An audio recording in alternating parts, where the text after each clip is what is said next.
Bismillahirrahmanirrahim. This is Murtaza Qaid from the platform of IQ School of Finance. Welcome to the summary lecture of IFRS 9 Financial Instruments. आज की इस video lecture में हम financial asset और financial liability की modification या restructuring के हवाले से जो IFRS 9 में रूल्स डिफाइंड है उनको डिस्कस करेंगे और समराइज वे में कवर करेंगे। जब भी एक लेंडर या बोरोवर के दरमियान कोई लोन एग्रीमेंट, कोई लोन अरेंजमेंट तय पाता है तो इस लोन एग्रीमेंट, इस लोन अरेंजमेंट में ही लोन की रीपेमेंट और लोन के ऊपर जो इंटरेस्ट की पेमेंट है उससे पर्टेनिंग कुछ ना कुछ कैश फ्लोस इनिशियली एग्री होते हैं। लेंडर अपनी बुक्स में एक फाइनेंशियल एसेट डेट इन्वेस्टमेंट को रिकॉर्ड करता है, बोरोवर अपनी बुक्स में एक फाइनेंशियल लायबिलिटी को रिकॉर्ड करता है और अकॉर्डिंगली जैसे जैसे लोन का टेन्योर आगे बढ़ता रहता है तो लेंडर और बोरोवर दोनों अपनी बुक्स में रेलेवेंट अकाउंटिंग एंट्रीज को रिकॉर्ड करते रहते हैं। लेकिन अगर सब्सिक्वेंटली इसी लोन अरेंजमेंट में, इसी डेट इंस्ट्रूमेंट में कैश फ्लोस में कोई मॉडिफिकेशन आए, कैश फ्लोस में कोई रिस्ट्रिक्शन आए, obviously with the approval of both the lender and borrower, तो इस केस में हमारे पास फाइनेंशियल एसेट और फाइनेंशियल लायबिलिटी मॉडिफाई या रिस्ट्रक्चर हो रहा होगा। सबसे पहले हम बात करते हैं लेंडर के पर्सपेक्टिव से। लेंडर ने अगर किसी पार्टी को लोन दिया है, किसी पार्टी को डेट दिया है तो उसे अपनी बुक्स में debt investment financial asset record किया होगा और सब्सिक्वेंटली अगर इन कॉन्ट्रेक्चुअल कैश फ्लोस में कोई मॉडिफिकेशन या रिस्ट्रिक्शन आती है तो उसकी मॉडिफिकेशन को किस तरह से अकाउंट फॉर करेंगे ये डिस्कस करते हैं।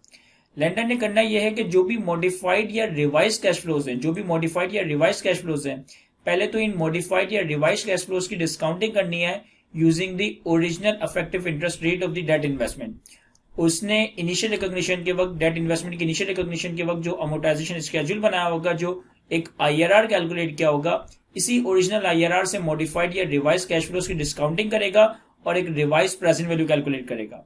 फिर अपने फाइनेंशियल एसेट डेट इन्वेस्टमेंट की रिकॉग्नाइज कैरिंग वैल्यू को इस रिवाइज प्रेजेंट वैल्यू पे लेकर आएगा। जो भी मॉडिफिकेशन गेन और लॉस होगा वो उसे पीएनएल में रिकॉग्नाइज कर देगा।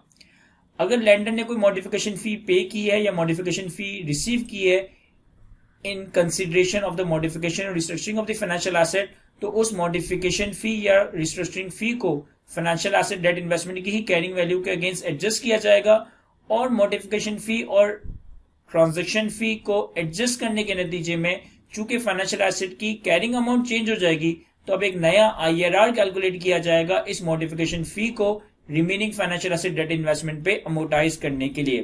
तो स्टेप 1 ये होगा कि हम रिवाइज या मॉडिफाइड कैश फ्लोज की डिस्काउंटिंग करेंगे यूजिंग द ओरिजिनल आईआरआर। हमारे पास एक रिवाइज प्रेजेंट वैल्यू आ जाएगी। हम अपने फाइनेंशियल एसेट डेट इन्वेस्टमेंट की रिकॉर्डेड रिकॉग्नाइज कैरिंग वैल्यू को इस रिवाइज प्रेजेंट वैल्यू पे लेकर आएंगे। जो भी मॉडिफिकेशन गेन और लॉस है ये पीएनएल में रिकॉर्ड होगा। अगर कोई मॉडिफिकेशन फी पे या रिसीव की है तो उसे फाइनेंशियल एसेट के अगेंस्ट ही एडजस्ट कर देंगे, नॉक ऑफ कर देंगे और फिर नई कैरिंग अमाउंट को रखकर, नए मॉडिफाइड रिवाइज कैश फ्लोस को रखकर एक नया आईआरआर कैलकुलेट किया जाएगा ताकि modification fee remaining term of the financial asset पे सिस्टमैटिकली अलोकेट हो जाए। इसी तरीके से जो बोरोवर है, जिसकी पर्सपेक्टिव से फाइनेंशियल लायबिलिटी रिकॉर्डेड है, इसके लिए फाइनेंशियल लायबिलिटी की मॉडिफिकेशन या फाइनेंशियल लायबिलिटी की रिस्ट्रक्चरिंग का कॉन्सेप्ट ट्रिगर होगा। अब बोरोवर के पर्सपेक्टिव से फाइनेंशियल लायबिलिटी की मॉडिफिकेशन को किस तरह से अकाउंट फॉर करना है ये डिपेंड करता है कि either modification of financial liability with substantially different terms है या विदाउट सब्सटेंशियली डिफरेंट टर्म्स है। क्योंकि अगर फाइनेंशियल लायबिलिटी की मॉडिफिकेशन सब्सटेंशियल मॉडिफिकेशन है तो इस केस में बोरोवर अपनी बुक्स में कुछ एक्सटिंग्विशमेंट अकाउंटिंग रिकॉर्ड करेगा। लेकिन अगर फाइनेंशियल लायबिलिटी की modification restructuring not substantial modification, not substantially different terms पे है तो इस केस में हम कोई मॉडिफिकेशन अकाउंटिंग कर रहे होंगे। तो पहले तो हमें ये देखना है कि हमारी मॉडिफिकेशन सब्सटेंशियल है या नॉट सब्सटेंशियल है। इसके लिए हम करेंगे ये कि हम अपने मॉडिफाइड कैश फ्लोज की डिस्काउंटिंग करेंगे यूजिंग द ओरिजिनल आईआरआर। हम अपने फाइनेंशियल लायबिलिटी के रिवाइज या मॉडिफाइड कैश फ्लोज की डिस्काउंटिंग करेंगे यूजिंग द ओरिजिनल आईआरआर। अगर हमने कोई मॉडिफिकेशन फी पे या रिसीव की है तो वो इस रिवाइज वैल्यू में एड और लेस करेंगे और इस नंबर को कंपेयर किया जाएगा फाइनेंशियल लायबिलिटी की एग्जिस्टिंग कैरिंग अमाउंट से। इस नंबर को कंपेयर किया जाएगा फाइनेंशियल लायबिलिटी की एग्जिस्टिंग कैरिंग अमाउंट से, यानी कि जो भी फाइनेंशियल लायबिलिटी के original cash flows original IRR से डिस्काउंट होकर present value carrying value recorded है और एक मॉडिफिकेशन परसेंटेज कैलकुलेट की जाएगी। अगर तो मॉडिफिकेशन परसेंटेज 10% या उससे ज्यादा आती है तो इसका मतलब है ये modification with substantially different terms है। इस केस में हमें एक्सटिंग्विशमेंट अकाउंटिंग करनी है। और अगर मॉडिफिकेशन परसेंटेज 10% से कम आती है तो इसका मतलब है ये modification with terms that are not substantially different है और इस केस में हम मॉडिफिकेशन अकाउंटिंग कर रहे होंगे। अगर तो मॉडिफिकेशन परसेंटेज 10% या से ज्यादा है, यानी कि मॉडिफिकेशन सब्सटेंशियल मॉडिफिकेशन है और हमें एक्सटिंग्विशमेंट अकाउंटिंग करनी है, तो हम अपनी ओल्ड लायबिलिटी को कंप्लीटली डी रिकॉग्नाइज कर देंगे। यानी कि हमारी बुक्स में जो भी फाइनेंशियल लायबिलिटी रिकॉर्डेड है इसे हम डी रिकॉग्नाइज कर देंगे, इसे हम डेबिट कर देंगे और हम एक नई फाइनेंशियल लायबिलिटी को रिकॉर्ड कर रहे होंगे एज इफ कि ये एक न्यू फाइनेंशियल लायबिलिटी है, यानी कि फेयर वैल्यू पे। आप पुरानी फाइनेंशियल लायबिलिटी को डीरिकॉग्नाइज डेबिट कर दोगे, नई फाइनेंशियल लायबिलिटी को फेयर वैल्यू पे रिकॉग्नाइज करोगे, क्रेडिट करोगे। नई फाइनेंशियल लायबिलिटी को फेयर वैल्यू पे रिकॉग्नाइज करने का मतलब है कि हम अब मॉडिफाइड रिवाइज्ड कैश फ्लोज की डिस्काउंटिंग करेंगे using the market interest rate, क्योंकि लायबिलिटी की फेयर वैल्यू हम डिटरमाइन करते हैं present value of future cash flows discounted eight market rate. तो हम मार्केट रेट से फ्यूचर कैश फ्लोज की डिस्काउंटिंग करके नई लायबिलिटी की नई फेयर वैल्यू कैलकुलेट करेंगे, पुरानी लायबिलिटी को डीरिकॉग्नाइज करेंगे, नई लायबिलिटी को रिकॉग्नाइज करेंगे। जो भी डिफरेंशियल गेन और लॉस आएगा ये आपका पीएनएल में रिकॉग्नाइज हो जाएगा। अगर फाइनेंशियल लायबिलिटी की मॉडिफिकेशन सब्सटेंशियल नहीं है और इस नतीजे में कोई मॉडिफिकेशन फी पे या रिसीव की गई है तो वो मॉडिफिकेशन फी आपकी डायरेक्टली पीएनएल में रिकॉग्नाइज हो जाएगी।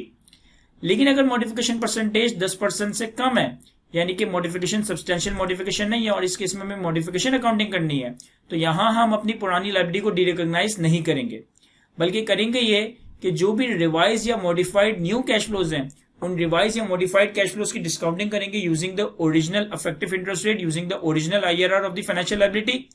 और हम फिर अपनी एग्जिस्टिंग लायबिलिटी को, हमारी जो ओरिजिनल लायबिलिटी की कैरिंग वैल्यू रिकॉर्डेड है, इस कैरिंग वैल्यू को रिवाइज प्रेजेंट वैल्यू पे लेकर आएंगे। जो भी डिफरेंशियल मॉडिफिकेशन गेन और लॉस आएगा ये आपका पीएनएल में रिकॉग्नाइज हो जाएगा।